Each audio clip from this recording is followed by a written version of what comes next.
That's just Jersey, man. We're a different breed. Place. Who doesn't want to win in Jersey? What's up, everybody? Breakdown from the Barn, episode 45. I'm here with always the greatest mind in wrestling, Eric Winnuck, and we got Scott Goodale back on the show.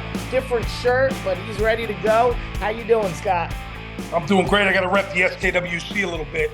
Get some of these guys to jump in on this pin pool, right? Oh. Support the SKWC. Hey, we're on it, you know. And hey, I know. I'll tell you, we always got are. a question here from we'll get to it later from Mike Kinder, but we got a little side pin pull with him. You know, we got a side pin pull, and you know, he's a big Penn State guy. So me and Skylar Wade, we got a little side bet. We got Soldano, and he got you know, he got some Penn State boys, you know, so we're going to go head to head with him during the year to see who now wins. That's throughout the year, right?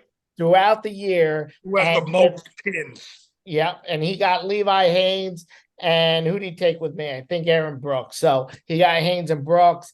We got Soldano. Whoever gets the most pins, he got to donate to the Scarlet Night Wrestling Club. If he wins, we'll donate something to Kale, you know, so. He needs it. He'll need some money over there. He'll need some money from me. He doesn't get enough from his donors, right? Dale needs more money, like I need 10 more pounds. But we were yeah. So Scott, the last call we had, we were talking about obviously opening the season, had a really nice match with Cal Poly Duke. I thought Cal, like you said, I think is a stronger lineup than people gave him credit for.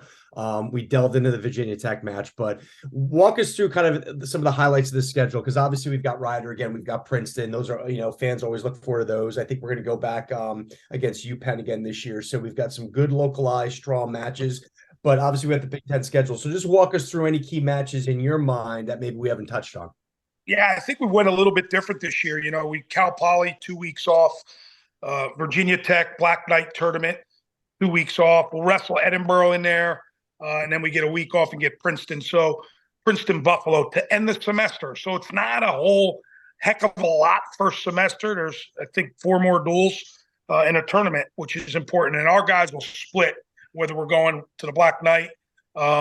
Or whether we go to Midlands, right? So we'll split. Right. Our guys will do one of those for sure. But that's really it. And then Christmas break comes, a little bit of Midlands where unattached guys will go and some starters. We start the second semester with Penn, and Penn's become a pretty big deal, right? They recruit our state really, really well, and it's become a pretty good match. So looking forward to that one. And then the very next night, we're back home with Rider. So then, of course, the Big Ten schedule, eight duels in the Big Ten, 4 home, 4 on the road. So we look forward to that. I think we get into February a little bit, and it's a little bit of single matches. There's not many Friday, Sundays, which is good for rest, good for travel. We don't have to get on too many airplanes. We do have our Michigan State swing out there in Michigan. But other than that, we fly to Purdue, and that's it. And everywhere else, you know, we get in a vehicle. I think the biggest we're going to be Penn State's Bryce Jordan Center match. So at the Bryce Jordan Center Monday night, I believe it's after Super Bowl Sunday. I could be wrong on that. But anyway, it's a Monday night match, ESPN in the Bryce Jordan Center. So if anybody of our viewers haven't seen that, it's probably going to be in front of 16,000 national televised match. And that's kind of, you know, that's where we're at. So John, finish with homecoming. What's that? We got to fire up the jet, John. We got to fire up the private jet and fly out to we'll get out there. Yeah, I'm pumped for that. I'm pumped with the UPenn match being from South Jersey. You know, hopefully we get a good contingent there. They roped me into helping out with Wrestlers in Business Philadelphia, so we were able to get a little thing going on before that match too. So hopefully we get a good crowd going to that match. So be on the lookout for that, everybody. Yeah, we should travel there, I would think. That's a really good opportunity to see a really good team at the Palestra. Pretty famous arena, so I love going down there and wrestling in those type of arenas. So that'll be good. Again, they're doing a really good job. Yeah, they are over there. And I always go back and forth because CJ Composta, we've had him on the show. Family well. He's a Westfield guy. And they've, like you said, they've really built that lineup up. And obviously the Pennsylvania RTC is always that strong wrestling partner. So I think that's really something that like 10 years ago you wouldn't have thought much of. But you think of it now, it's like you look at UPenn like that's no cakewalk. But talking to the schedule, and I think you touched on this on the last show, and I think you made a really solid point, Scott, that I want to return as we talk through the schedule. You talked about getting guys healthy for March. And I think in the past, and I think you'd agree with this, maybe came out too strong, too early, too many big matches, guys wrestling too many matches, maybe. And you talk about having depth in the lineup. So I don't know if you want to expand on that a little bit as it ties back to the schedule, but it sounds like the schedule and the way you've got the lineup this year is more tailored towards having guys being a little bit more restful, healthy, and ready to go in March. Yeah, I think that's something we took a long, hard look at from a staff standpoint, and it also it's about the team, right? It's about there's some guys that absolutely have to wrestle matches, and to get back to either where they were or to gain some experience. And then there's some guys that probably don't need all of that, and that's again, I think it's different. It's year to year, it's different. But I think this year we're going to be really smart. Again, I just think there's a lot of firepower. And I think we need to be healthy come Big Tens and national tournament. Are we going to be completely healthy? Probably not. But nobody ever is. Nobody ever is, exactly. So I can't get caught up. I love dual meets. You guys know that. I can't get totally caught up in it. And I know that'll upset some people. But I got to make sure we're in a good spot, and I got to make sure we're doing the right things. But make no mistake about it, wrestling those Big Ten matches prepares you for the Big Ten tournament and the national tournament. So I think that's why you're seeing the front end so light. I don't mean light from a competition standpoint, obviously. I just mean from a date standpoint.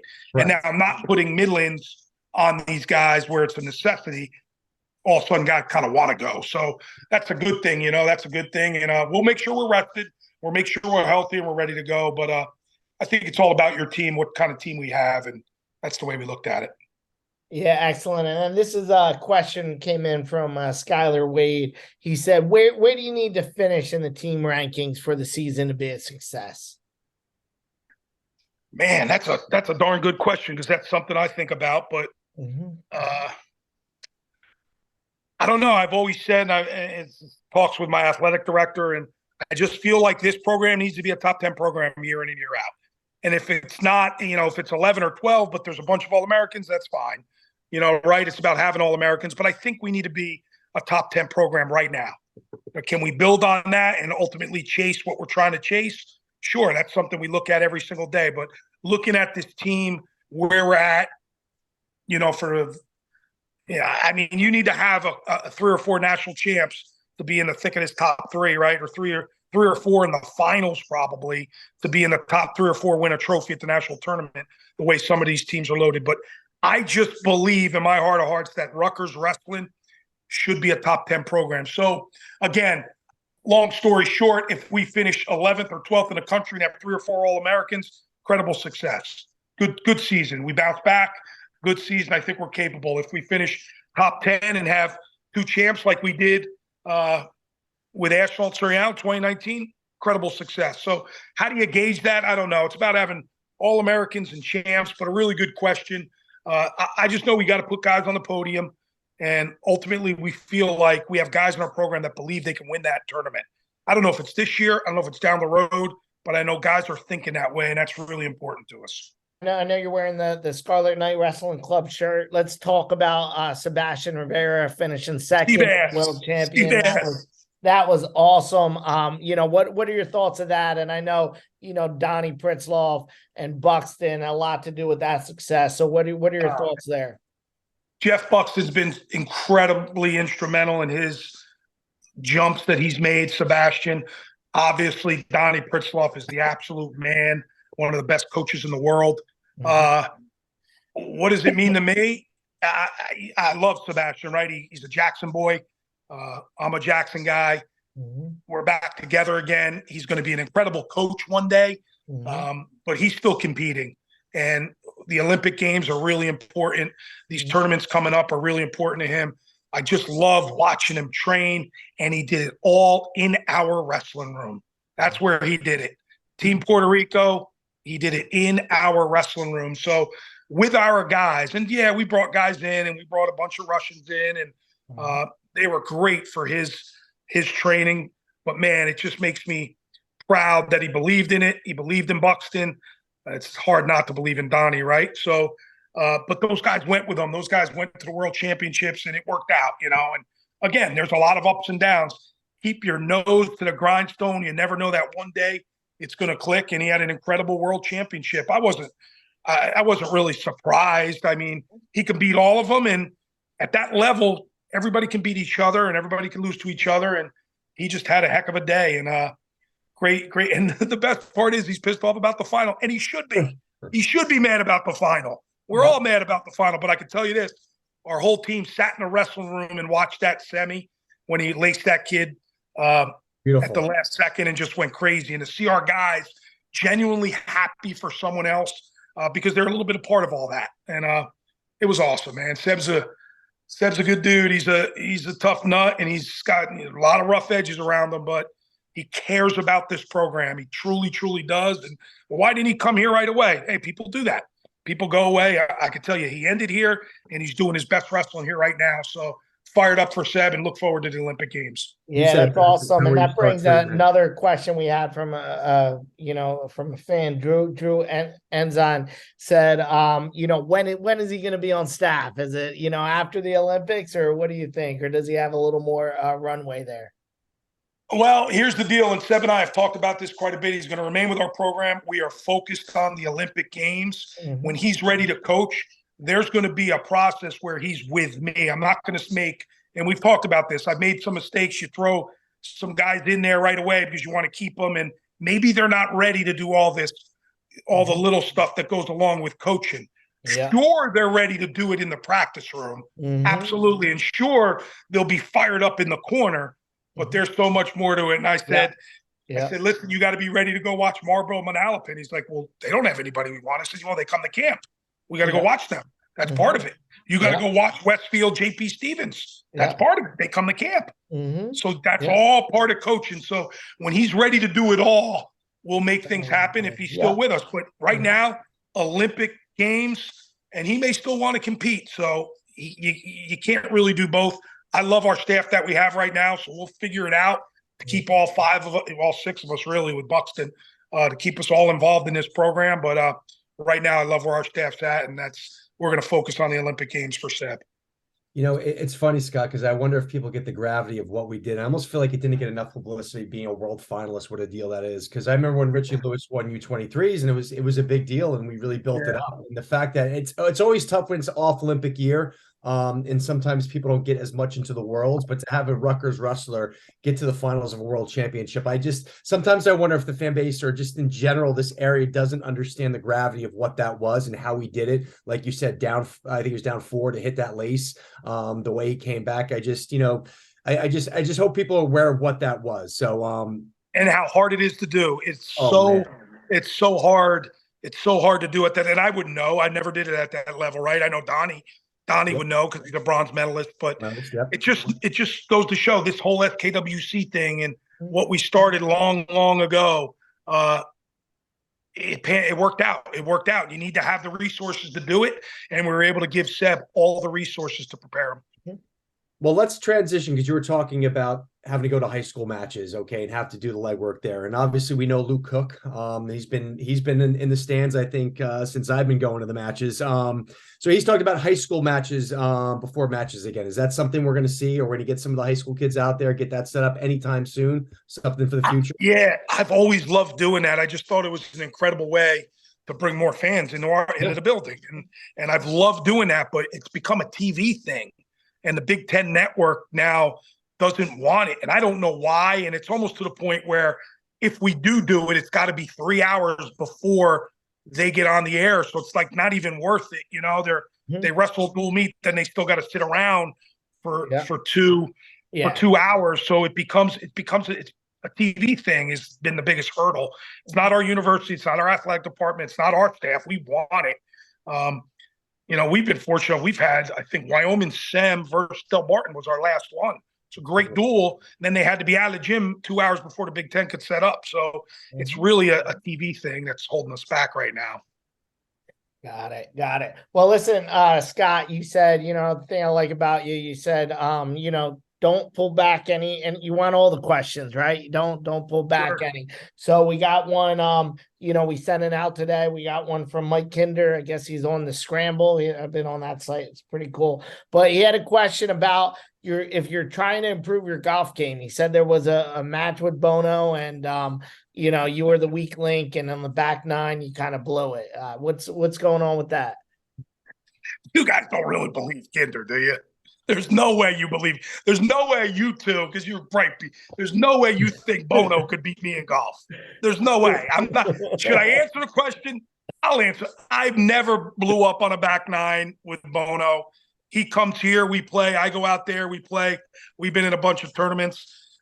I'm a 4 handicap. He's a 22 handicap. Kinder should put a golf club in his hand first before he even talks about golf. So I'll leave it at that. Hey, listen, we got the pin pool with Kinder. Why don't we bring him in here? We'll do the same thing with a round of golf. And, I'm taking Goody. If Kinder can beat Goody, we'll donate to Penn State.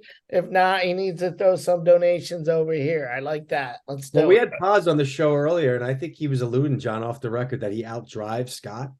So I don't know if there's any truth to any of that. But so here's the deal. Paz can really hit a ball, which is crazy, right? He's blind in one eye. He can kill a golf ball, but there's 90% of the time it's going right, going left. He's actually, he's caddy. He's a caddy at Baltusrol.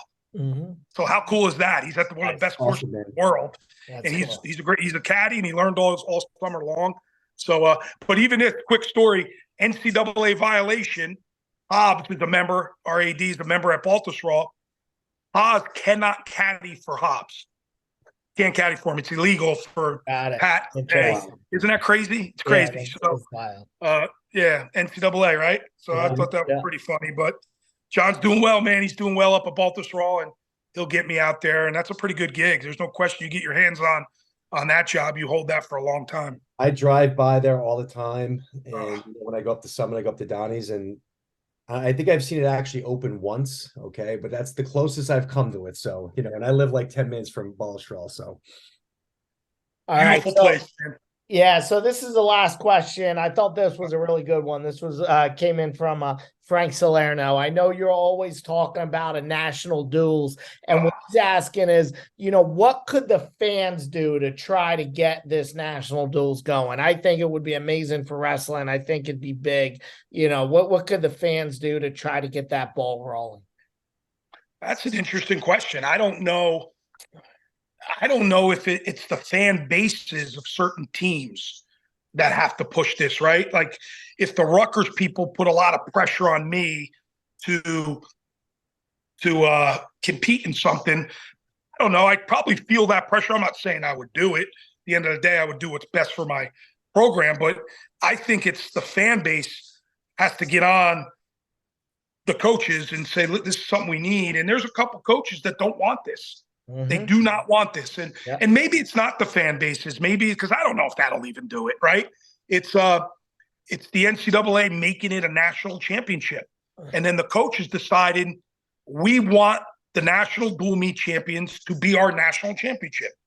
That's what the coaches have to figure out. And it can't be, and unfortunately, I feel like it's not gotten, the margin hasn't gotten bigger. It's gotten tighter where it's 50-50. So I say a couple big time coaches don't want it. If those two wanted it, I'm sure this thing would happen. So I think it starts there, and you got to get all the big time hitters on. There's no reason why we shouldn't have a national dual meet championship. The NCAA needs to make it the national tournament. That doesn't mean we're touching the individual tournament. We're not going to touch it. The awards that are given out at the end of the year can be NWCA awards, right? So that's all that would change. Right now, the NCAA doesn't want to give out a team championship and an individual national championship, team champ. Does that make sense? No, it makes perfect sense. Diluting mind, yeah. So right now, if I was head of the NCAA wrestling committee for one day, I would make that the national championship, and then the individual tournament is just that. Just like New Jersey State's. And you still crown, I hate to say it, Penn State, come on up, get your trophy. Here's your trophy. You're the number one team in the country at the national tournament. But there's already been a national dual meet champion. How cool would that be? 24 teams. Each conference is represented. The top 24 now November, December matter. Now those matches matter because we're wrestling our tail off to get into that tournament because it's a big deal. You don't think Coach Peichel and our basketball program, you don't think they want that Princeton game back? That thing's going to loom large come, hopefully it doesn't, but it could loom large from a basketball standpoint. Those games matter. Those games matter. Matches will matter. Dual meets, you'll see a lot less guys sitting out, right? You'll see a lot less of that. It will be incredibly important to make that national tournament. And then I know I'm going on a rant. I always do.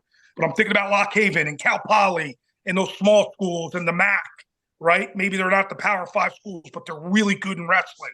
And they're making a national tournament, and they're a 7-team seed. But they're in the tournament. They made the tournament.